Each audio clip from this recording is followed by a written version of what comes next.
Dante আজ সকালে ঘুম ভাঙতেই দেখলো তার স্ত্রী 60 মাসের প্রেগনেন্ট। কিন্তু গতকাল তো সব স্বাভাবিক ছিল, একদিনে মানুষ কিভাবে 60 মাসের প্রেগনেন্ট হতে পারে? ডান্টে বুঝতেই পারছিল না এটা স্বপ্ন নাকি দুঃস্বপ্ন। গতকাল ছিল তার জন্মদিন আর আজ তার স্ত্রী এলিস 60 মাসের প্রেগনেন্ট। ঘাবড়ে গিয়ে সে আবার ঘুমালো। উঠে দেখলো এলিসের পেট আবার আগের মতো। সে হাসলো, বাহ, সবই তাহলে স্বপ্ন। কিন্তু ঠিক তখনই লিভিং রুমে এক শিশুর কান্না। সে গিয়ে দেখে একদম ছোট্ট একটা বাচ্চা মেয়েকে। এলিস মেয়েটাকে কোলে নিয়ে বলল, হ্যাপি বার্থডে ডান্টে, আর শিশুটাকে ডান্টের হাতে ধরিয়ে দিল। ডান্টের মাথা চক্কর খেতে লাগলো। এক রাতের মধ্যে সে বাবা হয়ে গেল, কিন্তু তার তো কিছুই মনে নেই। পরের দিন আরো ভয়ঙ্কর কিছু হলো। সে আয়নায় দেখলো মুখে মুচ, ক্যালেন্ডার দেখলো একদিনে কেটে গেছে 3টি বছর। বাচ্চা বড় হয়ে কথা বলতে শিখে গেছে। তার স্ত্রী তার থেকে দূরে সরে যাচ্ছে। বন্ধু পরিজন সবাই বলছে এই 3 বছরে দান্তে নাকি এখানে সেখানে ছিল, কিন্তু দান্তের কাছে গতকালে ছিল 3 দিন আগে। জীবন যেন ফাস্ট ফরওয়ার্ডে দৌড়াচ্ছে, স্মৃতি হারিয়ে যাচ্ছে। সবার চোখে সে বদলে গেছে, কিন্তু তার নিজের কাছে সে কিছুই বদলায়নি। শেষে দান্তে বুঝলো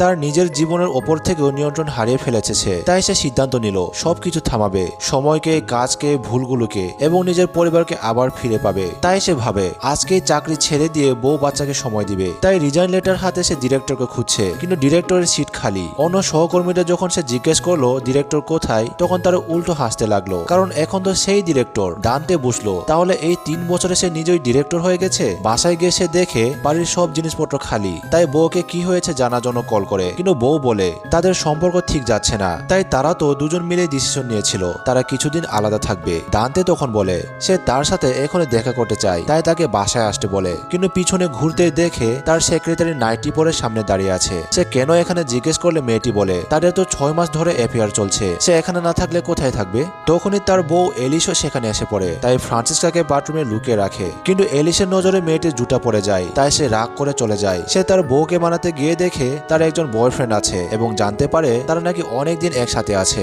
এর মানে আরো 1 বছর কেটে গেছে।